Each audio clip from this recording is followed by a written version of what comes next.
에스겔 38장.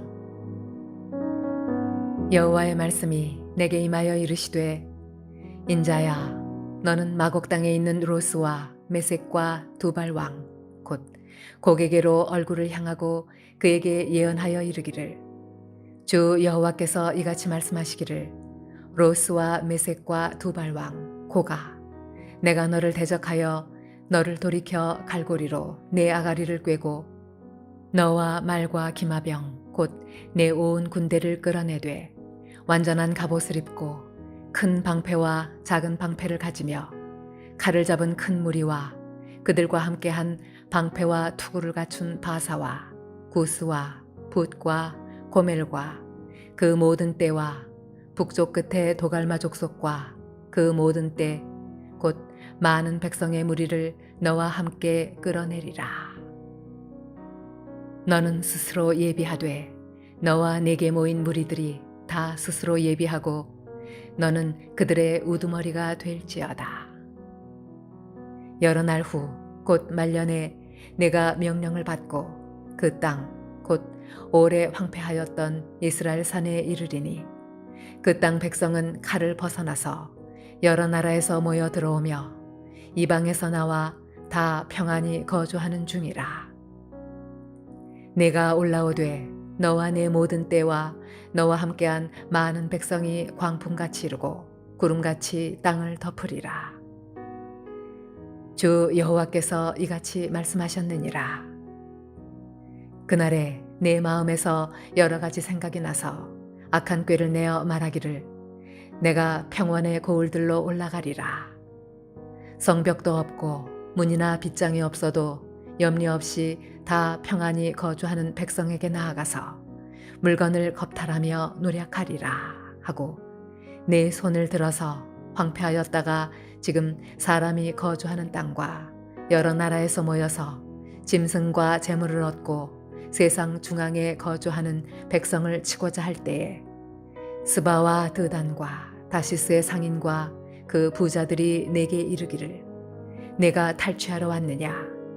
내가 내 무리를 모아 노력하고자 하느냐? 은과 금을 빼앗으며 짐승과 재물을 빼앗으며 물건을 크게 약탈하여 가고자 하느냐 하리라. 인자야, 너는 또 예언하여 고객에게 이르기를, 주 여호와께서 이같이 말씀하시기를, 내 백성 이스라엘이 평안히 거주하는 날에 내가 어찌 그것을 알지 못하겠느냐? 내가 네 고국 땅 북쪽 끝에서 많은 백성 곧 다 말을 탄 큰 무리와 능한 군대와 함께 오되 구름이 땅을 덮음같이 내 백성 이스라엘을 치러 오리라. 고가, 끝날에 내가 너를 이끌어다가 내 땅을 치게 하리니, 이는 내가 너로 말미암아 이방 사람의 눈앞에서 내 거룩함을 나타내어 그들이 다 나를 알게 하려 함이라. 주 여호와께서 이같이 말씀하셨느니라. 내가 옛적에 내 종 이스라엘 선지자들을 통하여 말한 사람이 내가 아니냐? 그들이 그때에 여러 해 동안 예언하기를, 내가 너를 이끌어다가 그들을 치게 하리라. 그날에 곡이 이스라엘 땅을 치러 오면 내 노여움이 내 얼굴에 나타나리라. 주 여호와의 말씀이니라. 내가 질투와 맹렬한 노여움으로 말하였거니와 그날에 큰 지진이 이스라엘 땅에 일어나서 바다의 고기들과 공중의 새들과 들의 짐승들과 땅에 기는 모든 벌레와 지면에 있는 모든 사람이 내 앞에서 떨 것이며, 모든 산이 무너지며 절벽이 떨어지며 모든 성벽이 땅에 무너지리라. 주 여호와의 말씀이니라. 내가 내 모든 산 중에서 그를 칠 칼을 부르리니 각 사람이 칼로 그 형제를 칠 것이며, 내가 또 전염병과 피로 그를 심판하며 쏟아지는 폭우와 큰 우박덩이와 불과 유황으로 그와 그 모든 무리와 그와 함께 있는 많은 백성에게 비를 내리듯 하리라. 이같이 내가 여러 나라의 눈에 내 위대함과 내 거룩함을 나타내어 나를 알게 하리니, 내가 여호와인 줄을 그들이 알리라.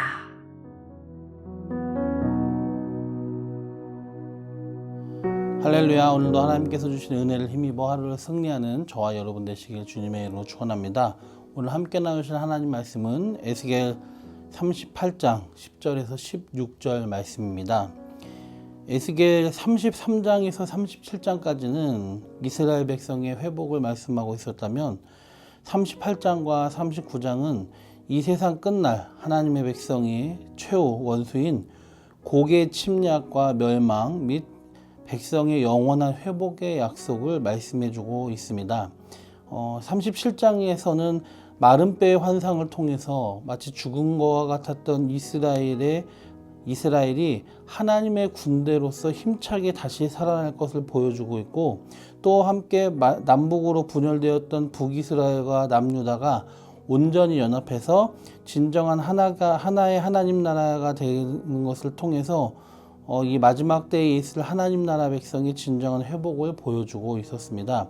그리고 이어지는 38장과 39장은 그렇게 회복된 하나님의 백성들과 마지막에 이 대적인 마곡이란 세력의 곡이라는 대적으로 비유된 이 사단과 그를 따르는 세력과의 최후의 싸움을 우리에게 보여주고 있고요.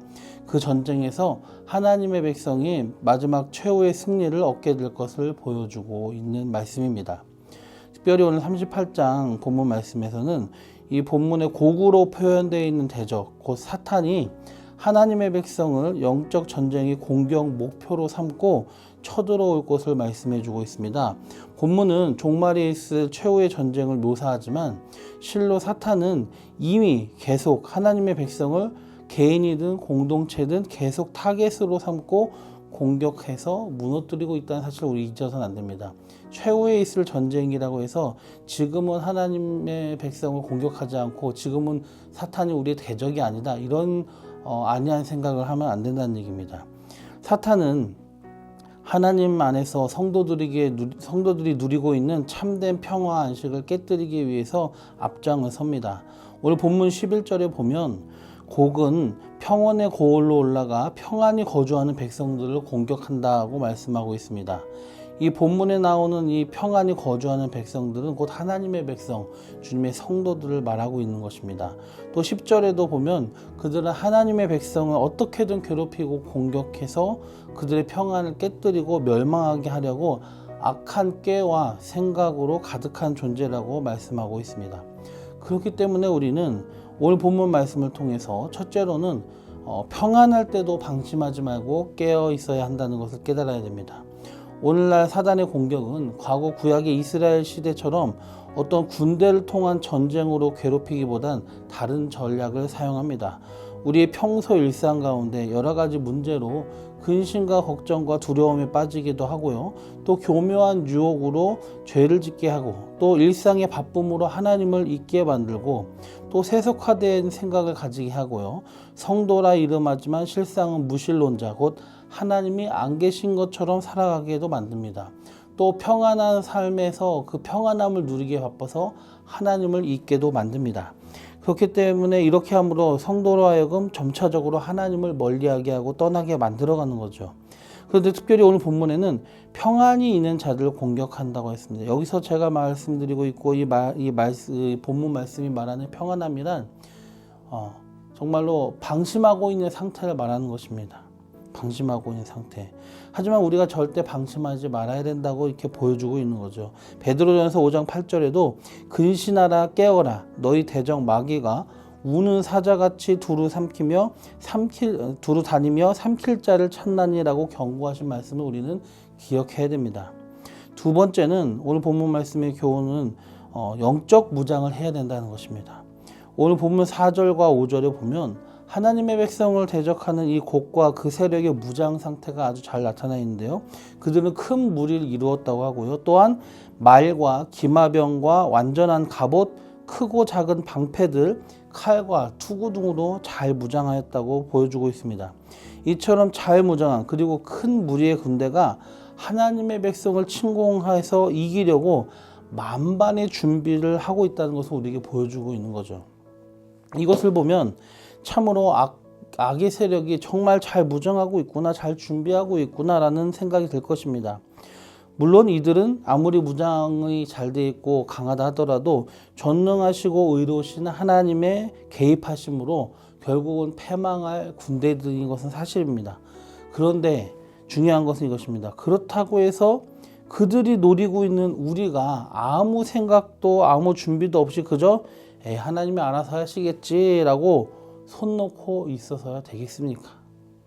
저들은 저렇게 무장을 중무장을 하고 어떻게든 하나님의 백성을 무너뜨리려고 악한 꾀로 가득한 존재라는 것을 잊어서는 안 됩니다.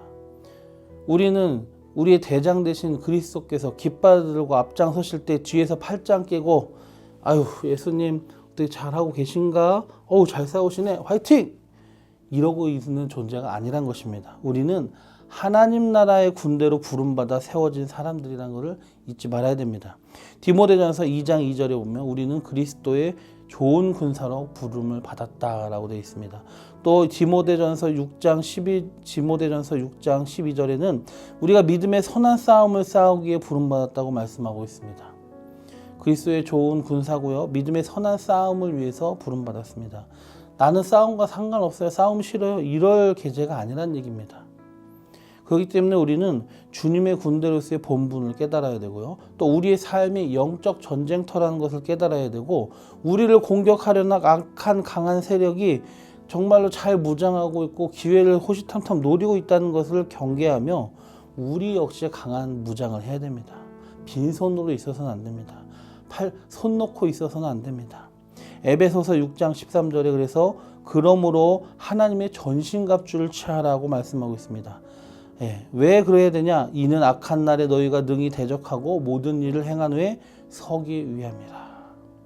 악한 날에 우리가 능히 악한 우리를 대적하는 적을 대적하여 이기고 서기 위해 굳게 서기 위해서 우리는 그 싸움을 위해서 하나님의 전신갑주를 취해야 된다. 악한 자들도 그들 나름대로 무장을 하고 공격을 하는데 우리가 가만히 있어서는 되겠냐 이겁니다. 그래서 진리의 허리띠, 의의 갑옷, 평안의 복음의 신을 신고 믿음의 방패를 끼고 구원의 투구를 쓰고 성령의 곧 하나님의 말씀으로 무장을 해. 그래서 영적 전쟁을 싸워야 되는 것입니다. 매일의 삶이 우리의 영적 전쟁터라는 걸 깨달아야 됩니다. 아무쪼록 우리 모두 방심하지 말고 우리의 평안을 깨뜨리려는 사단의 세력을 경계하며 근신하여 깨어있고 또 하나님의 전신갑주로 무장해서 우리 일상에서 벌어지는 모든 영적 전쟁에서 승리하는 저와 여러분 되기를 주님의 이름으로 축원합니다. 기도드리겠습니다. 좋으신 주님, 우리가 하나님의 군대로 부름받았고 우리가 무장을 해야 된다는 것을 잊지 않게 해주셔서 우리를 노리는 대적들은 반드시 있고요. 그들은 강력하고 어떻게든 우리를 무너뜨리려고 그런 악한 깨와 생각으로 가득하며 강한 무장을 한 강력한 적군이라는 것을 깨닫게 해주셔서 우는 사자와 같이 두루 다니면서 삼킬 자를 찾고 있는데 우리는 정말로 무리에서 빠져나온 양떼같이 아무 생각 없이 우리의 마음은 꽃밭에만 있는 것처럼 살아가는 것은 아닌가 걱정이 됩니다. 주님, 저희들이 온실 속의 화초가 폭풍 가운데 있는 것처럼 무너지지 않게 해주시고 강한 군대, 주를 위한 좋은 군대 그리고 잘 무장한 군대가 되어서 모든 영적 전쟁에서 승리하게 하여 주시옵소서. 예수님의 이름으로 감사하며 기도드리옵나이다. 아멘.